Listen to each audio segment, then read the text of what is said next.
Aujourd'hui, sur Anjou Pop Corner, on s'attaque à un sujet souvent entouré de clichés, le cosplay.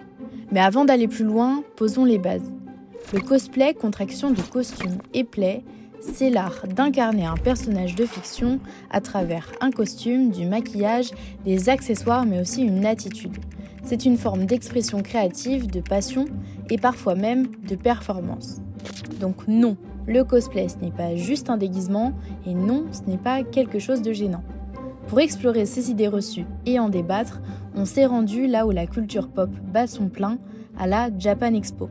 On y a rencontré des cosplayeurs et cosplayeuses pour leur poser une question simple. Quels sont selon vous les plus gros préjugés sur le cosplay ? Alors, les clichés qu'on peut retrouver sur le cosplay, le premier qui vient en tête, c'est le cliché de type racial, malheureusement. Donc, on peut, si on est métis, noir ou asiatique, ou etc., on ne peut pas cosplayer un personnage blanc. Et inversement, ça c'est le premier préjugé qui me vient à l'esprit. C'est moitié du racisme en fait dans le cosplay parce que beaucoup, j'en vois surtout sur TikTok. Par exemple, quelqu'un de noir de veau va faire un personnage blanc et va être critiqué juste parce que il a une couleur différente alors que ça revient au même, c'est le même personnage en fait littéralement. Et en fait c'est juste du racisme banalisé on va dire. Un personnage reste un personnage, peu importe comment on l'incarne. Le fait que le cosplay ce soit que pour les jeunes, que ce soit que les femmes qui font du cosplay la plupart du temps alors que c'est totalement faux. Et aussi que c'est que pour les otaku, c'est que un média pour les vraiment fans animés alors que tout le monde peut en faire. Parfois, on retrouve que sur les réseaux, surtout, pas dans la vraie vie, plutôt sur les réseaux, que quelqu'un de forte corpulence peut pas aborder un personnage plutôt fin, maigre. En fait, quelqu'un de forte corpulence, généralement, va recevoir beaucoup plus de critiques que quelqu'un qui a une faible taille ou des choses comme ça. Du coup, moi, on m'a déjà reproché plusieurs fois que c'était assez enfantin, que c'est quelque chose qu'on fait quand on est enfant. On nous dit souvent grandis un peu ou alors ça passera, alors que pas forcément. Parce que c'est considéré comme des déguisements, les gens vont pas avoir au-delà de l'habit, vont pas chercher comment c'est fait le cosplay, les personnages et tout. Et du coup, ils nous prennent un peu pour des enfants, ils nous regardent un peu mal, il y a ce genre d'a priori là. Beaucoup de gens pensent que c'est trop sexualisé, il y a des dérives, etc. Alors que ça reste une minorité et que la plupart, c'est surtout des artistes fans de anime et de manga qui veulent montrer à travers leur art, leur travail qu'ils font toute l'année, ce qu'ils peuvent démontrer et ce qu'ils peuvent exposer à travers justement de ces costumes. Qu'automatiquement, toutes les femmes cosplayeuses aient un OnlyFans ou un mime. C'est vraiment le côté sexualisation de la chose que j'ai beaucoup reçu. Souvent des robes qui sont peut-être un petit peu courtes ou des décolletés, mais on va souvent sexualiser le cosplay comme associé par exemple à la prostitution. Nous, on est déjà sortis d'une Japan Expo où on était un peu moins habillés parce qu'on n'en pouvait plus, on avait chaud et on nous a vraiment pris pour des prostituées quoi. Surtout à cause des perruques. Souvent, il y a des mineurs qui viennent en pur innocemment ici pour juste cosplayer et kiffer et qui se retrouvent à être sexualisées alors qu'elles n'ont pas l'âge d'être sexualisées, quoi. Donc voilà, on a à peu près tout ça comme gros préjugés, je pense. Il y en a sûrement que j'oublie, mais c'est les gros qui me viennent en tête. Maintenant, débunkons ensemble sur notre plateau tous ces préjugés. Aujourd'hui, je suis pas tout seul, je suis accompagné de 5 cosplayers et cosplayeuses. Ok, aujourd'hui, du coup, on va débunk tous les préjugés et les idées reçues qu'il y a sur le cosplay.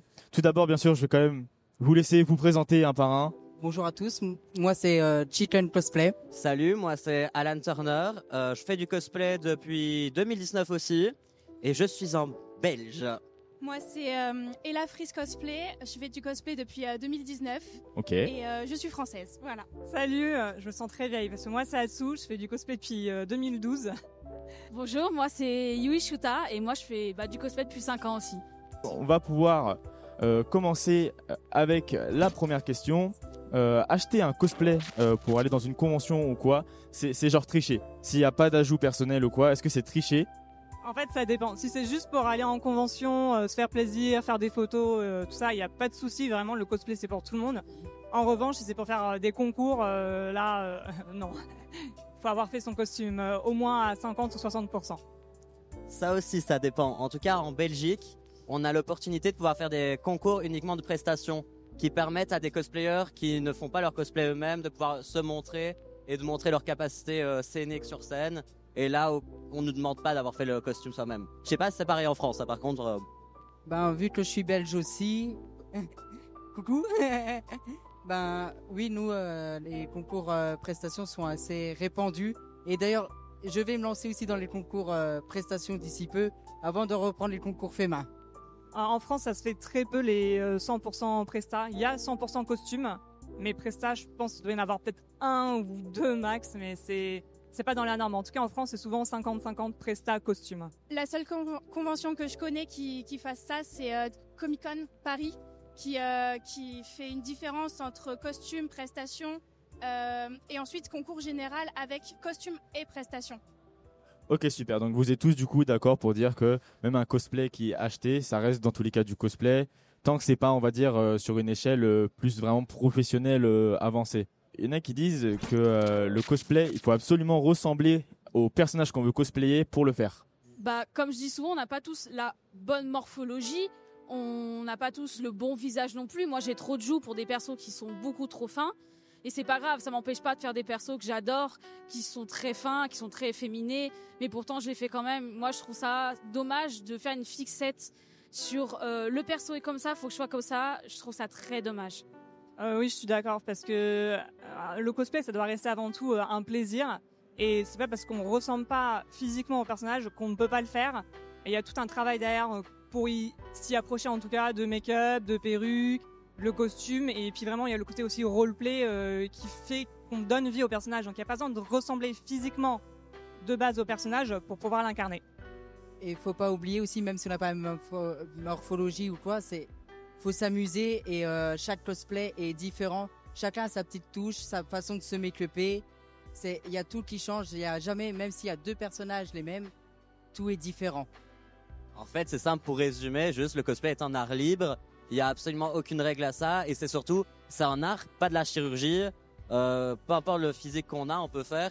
Et en plus, ça peut donner un challenge en plus d'arriver à transformer son corps pour que ça ressemble. De mon côté, j'ai un corps de lâche, et pourtant je suis ici en Hisoka, j'ai des épaulettes, les gars, c'est des ballons de rugby. Sinon, je disparais. Et ça m'a pas empêché de le faire, ça m'a même fait réfléchir à des techniques. Donc non, en plus ça permet de voir plein d'adaptations différentes. C'est vrai, ça doit rester un loisir, un plaisir, et surtout on peut y mettre un peu sa touche. Par exemple avec les perruques, on peut mettre un petit peu de paillettes. Il faut vraiment que ça reste quelque chose ouais, un loisir, une passion en fait. D'ailleurs, on va rester dans le même thème du coup pour la question suivante. Donc vous, est-ce que vous êtes d'accord sur le fait que si jamais vous avez simplement une couleur de peau qui ne correspond pas au personnage que vous allez cosplay, vous ne devez pas le faire? Alors, en soi, moi, j'ai Mel de Arcane et Ambessa d'Arcane qui me plaisent énormément. Je sais que, voilà, faire du maquillage, me foncer la peau, pour certains, ça brusque énormément et moi, j'ai pas envie de blesser. C'est des choses que, voilà, j'ai pas envie non plus de passer ça pour de la moquerie, alors que c'est pas ce qu'on recherche. Donc moi, pour moi, c'est non, parce qu'on peut fauter, on peut mal faire. Donc Ouais. autant rien faire, autant éviter toutes ces choses-là qui sont très délicate, c'est un peu comme marcher sur de la porcelaine. Donc moi, je préfère faire Ambessa simplement avec ma propre couleur de peau, c'est pas grave, ça restera un cosplay et très joli, donc ça changera pas. Moi, je suis d'accord pour qu'on puisse faire cosplay à quelqu'un qui n'est pas de notre couleur de peau, mais il faut aussi savoir adapter, parce que c'est vrai que c'est un sujet en fait sensible. Ouais, très sensible. Et je pense que c'est pas une bonne idée en fait de se foncer la peau ou même de se l'éclaircir dans les deux sens. Parce qu'il y a toujours des gens qui le prendront mal et c'est pas le but en fait. On veut pas avoir une mauvaise opinion du cosplay, c'est pas l'objectif. En revanche, on peut adapter à sa couleur de peau naturelle. Par exemple, alors j'ai plus son nom, mais il y a une cosplayeuse américaine qui fait des Sailor Moon, qui est noire, et en fait elle fait les Sailor Moon avec sa peau noire et elle garde ses cheveux afro avec la couleur du perso, Ouais. et ça rend hyper bien et ça match super bien avec le perso et son origine. En fait, je suis complètement d'accord avec ce qui a été dit précédemment, puisque je fais écho de Arcane justement. Donc je vais pas m'amuser à me foncer la peau. Je porte juste le masque parce que je suis quelqu'un qui aime bien, entre guillemets, ressembler au personnage. Et pour éviter de froisser d'autres personnes, je porte simplement le masque. Oui, je fais la croix qu'il a sur le visage, un minimum pour voir à peu près clair les stands. Sinon, non, la question se pose même pas. C'est d'ailleurs pour ça en Belgique, dans Cosplay is not consent, on a aussi une règle en disant toute personne a le droit de faire les cosplays qu'ils veulent. En fait, je trouve que la question devrait même pas se poser parce que le cosplay, c'est juste des vêtements. Le but, c'est de prendre l'apparence du personnage par ses attributs vestimentaires et coiffure. La couleur devrait même pas rentrer dans la question. Que ce soit un blanc faire un personnage noir ou l'inverse, parce que ça change rien. Enfin, le personnage va quand même être reconnaissable par ses cheveux et sa tenue. Et même, il n'y a pas à se foncer, pour moi en tout cas, il n'y a pas à se foncer la peau ou des choses comme ça, parce que oui, ça peut froisser des gens, et surtout, il n'y a aucune raison ça va pas... par exemple, une personne de couleur blanche qui ferait Echo dans Arcane, je pense que peu importe la couleur, on va quand même reconnaître le personnage, parce qu'il y a quand même des éléments... Voilà. Moi, j'ai déjà fait le Spider-Punk de Spider-Man Across the Spider-Verse. Je l'ai fait avec le masque parce que je voulais que ça ressemble assez, donc je me suis dit autant porter le masque et comme ça en même temps je froisse personne. Mais j'aurais même voulu faire sans masque, ça n'aurait absolument pas changé. J'aurais rien changé à ma couleur et on aurait quand même reconnu le personnage. Donc. Moi je suis plutôt d'accord avec tout ce qu'il a dit. C'est vrai que c'est une question qui n'a pas lieu d'être, puisque le but du cosplay c'est quand même on est une communauté qui est censée être inclusive, on est censé se soutenir et non se diviser par une couleur de peau, ça n'a pas lieu d'être. Pour moi, une personne de couleur de peau noire peut faire une personne de couleur de peau blanche un personnage. Il n'y a pas de souci avec ça. Et inversement, mais on ne doit pas changer son teint pour autant. Ouais. Voilà. Dans la même idée, il y a un préjugé qui revient souvent, très très souvent même, c'est que si jamais, par exemple, on est une fille, on doit cosplay une fille. Si jamais on est un gars, on doit cosplay un gars. Encore une fois, le cosplay, c'est fait pour s'amuser. Donc, si on a qui s'amuse à faire ça, c'est normal. Le cosplay est tout à fait normal. Donc, non, il faut arrêter de se prendre la tête, en fait. C'est juste, on est là en convention pour s'amuser, retrouver les copains et c'est tout. Il existe aussi des alternatives. Si on aime vraiment un personnage, par exemple Hisoka, je sais qu'on peut le faire en gender bend, donc avec les cheveux longs, et en femme. Il y a aussi Sukuna, qui est beaucoup représenté en femme. Et donc, il n'y a pas ce souci un homme doit être en homme ou une femme doit être en femme.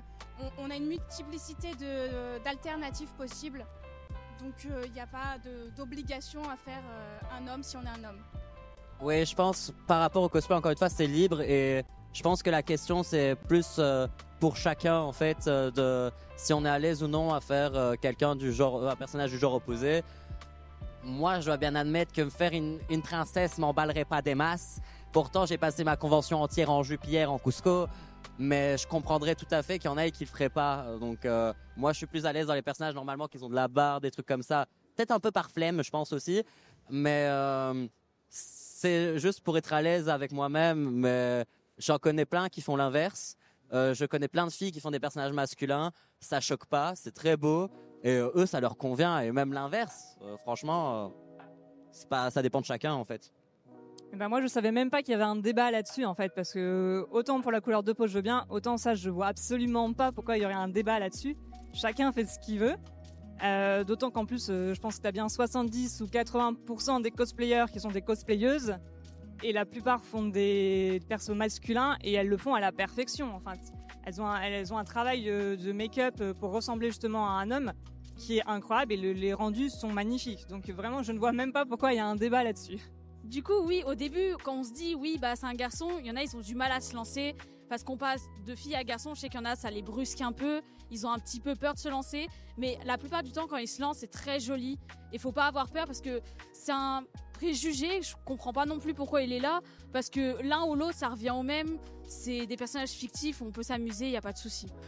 Si jamais le cosplay qu'on fait, il n'est pas exactement dans l'univers d'origine, genre on vient modifier un peu le cosplay de base, et dans ce cas-là, c'est plus du vrai cosplay. Par exemple, on va prendre n'importe quel personnage, on va prendre Luffy, mais on va lui donner un petit côté cyberpunk. Et dans ce cas-là, c'est plus du vrai cosplay. Non, je suis pas d'accord, parce que ça reste en fait un côté très créatif, le cosplay. C'est vraiment libre de faire sa propre imagination, sa propre création. Il y a, ça peut être du crossover en fait, tout simplement mixer deux univers ensemble. Ça se voit de plus en plus. Par exemple, je crois que c'était jeudi, j'ai vu une Anya avec une tenue Attaque des Titans. En fait, c'est très bien, chacun en fait ce qu'il veut, ça match, on reconnaît les persos, on reconnaît les univers, elle se fait plaisir.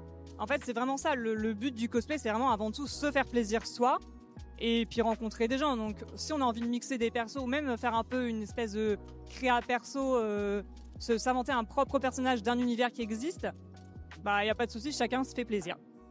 On va partir maintenant sur un sujet un peu plus sensible, comme tout à l'heure. Il y a différents types de cosplay, et il y en a par exemple qui sont en fonction des univers un peu plus, on va dire, sexy entre guillemets. Et du coup, est-ce que selon vous, les personnes qui font des cosplays sexy, c'est dans le but vraiment d'attirer l'attention sur eux? Je suis assez mitigée en fait moi sur le sujet. Il y en a clairement, on va pas se cacher, ils le font, c'est un business. Ils le font, c'est leur entre guillemets leur métier, c'est leur revenu. Voilà, on va trouver ça sur OnlyFans, Patreon, voilà, c'est leur business. Ils sexualisent exprès, volontairement le personnage parce qu'ils savent que c'est ce qui se vend. Après en convention, moi je suis pas très pour en fait les tenues hyper sexualisées, les mini bikinis et choses comme ça, parce que voilà, je reste dans l'idée qu'une convention ça reste quand même un lieu familial, un lieu public, il y a de tout âge, et je pense que ça donne pas forcément une bonne image pour les familles qui viennent par exemple pour la première fois en convention avec leur enfant de 7-8 ans et qui voient des hommes ou des femmes hyper sexualisées. Ça donne pas forcément une bonne image. Après qu'elles le fassent chez elles, sur leur business ou pas, enfin en vente pas, ça c'est chacun est libre en fait, chacun fait ce qu'il veut. Mais c'est vrai que moi dans le cadre public, je suis pas pour le costume hyper sexualisé. Après si le personnage il est comme ça de base, je dis pas, mais t'as des versions ou des personnages qui sont en tenue entre guillemets classique avec un pantalon long, un pull, je sais pas, et qui se retrouvent en mini-jupe, décolleté, juste bikini. Voilà, moi je suis pas très pour l'idée. Après voilà, ça reste chacun fait ce qu'il veut, mais voilà. Je sais qu'il y a un personnage en ce moment qui est sorti sur Magical Girl. Un peu mot vulgaire, son prénom c'est Baiser. Elle a une étoile sur la poitrine. Voir ça, c'est un peu choquant pour certains. Donc c'est très délicat. Donc pour moi, faire ça en shooting et autres, moi je préfère faire ça, des genres de choses comme ça. Il n'y a pas de souci, on pouvait le faire, il n'y a pas de problème. Mais en convention, oui, c'est un peu délicat. Ça, je suis assez d'accord. En soi, c'est chacun son corps. Tout le monde fait comme il veut son cosplay. Mais dans une convention destinée à être tout public, c'est un peu limite. Mais il me semble qu'ici, en tout cas en France, les conventions essayent de limiter les entrées de ce genre de cosplay dans les conventions. Mais il y a un problème qui se pose, c'est la différence entre les cosplays qui sont les cosplays qui ont été sexualisés, et donc genre les personnes qui vont venir en Sailor Moon version mini-jupe et bikini, et des personnages comme Nami dans One Piece qui sont avec un haut de bikini et un short. Et là je sais que ça pose un peu problème dans cette... parce que je trouve que c'est une bonne idée de limiter ce genre de cosplay, mais il y a cet élément qui bloque un peu dedans. Il y a un peu un flou au niveau de comment... parce que sinon, ça serait bien de limiter ça, selon moi. Mais voilà. Sinon, après, chez vous, sur vos réseaux, faites ce que vous voulez, c'est pas mon problème. Je suis pas client, mais je suis sûr que ça peut marcher. Mais faites ce que vous voulez. Par exemple, je prends l'exemple de la Dokomi, qui ont une partie spéciale PEGI 18, où ce genre de cosplay est toléré là-bas. Je suis en mode, il n'y a pas de souci, vous pouvez faire ça dans votre coin, il n'y a pas de problème. Du moment qu'il n'y a pas des enfants qui voient ça en nous disant « Papa, maman, qu'est-ce qui se passe ?» Voilà, c'est un peu normal. Mais oui, ils peuvent faire ça du côté PEGI 18 ou chez eux. Tout le monde est libre de faire ce qu'il veut. Juste une limite, c'est il ne faut pas dépasser la limite, choquer d'autres personnes. Je ne sais plus comment on dit-on déjà, c'est ta liberté s'arrête où commence celle des autres. Après, on peut toujours aménager le cosplay de sorte à ce qu'il ne soit pas vulgaire ou qu'il soit choquant. Tu parlais de ton exemple de... je sais plus le nom. Oui, voilà. Et c'est vrai qu'on peut mettre par exemple une brassière en dessous, ou encore si on est en bunny girl, on peut faire en sorte de mettre un petit short. Donc il y a des moyens aussi de, si on veut absolument faire ce cosplay, faire ce personnage-là avec cette tenue, on peut toujours l'aménager pour que ce soit moins choquant et que ce soit accessible à tous, enfin du moins... Ouais, il faut poser des limites en fait, voilà. Donc on revient au final au point de départ que faut s'amuser, faut se faire des amis, mais faut toujours instaurer une limite au bout d'un moment, peu importe sur quoi ça parle. Ok, et bien super, donc du coup on va pouvoir se laisser là-dessus. Je vous remercie vous 5 d'être tous venus du coup sur le plateau pour débattre tout simplement sur ces préjugés. A bientôt sur Enjeu Pop Corner, on se retrouve pour une prochaine vidéo. Allez, tchuss.